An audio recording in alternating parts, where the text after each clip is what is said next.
who has been in difficult situations for close to 30 years.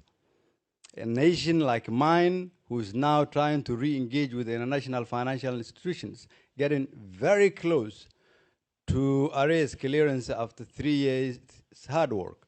A nation who is trying to reform the security sector. A nation who is trying to put in place systems of governance to provide service to its people so that we become a legitimate government.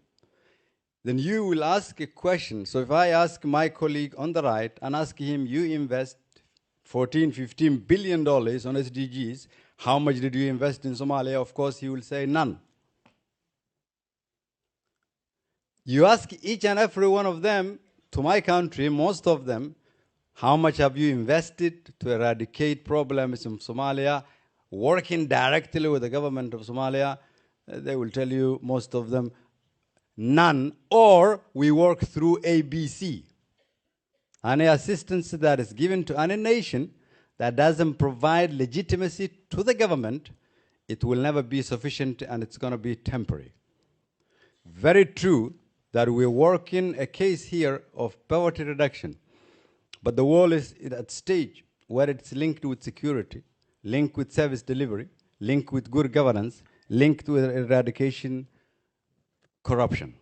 That is why I think in the context of where I stand and where my country is today re-emerging, we need to change the narrative, the old mindset of how we've seen the world as one global world. There are nations who have different needs with investment that is different from others.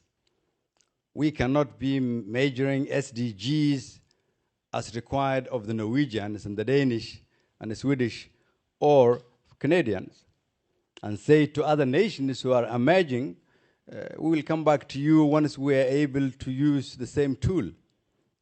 There must be different tools in helping different nations based on the stage where they are. That is why I think the debate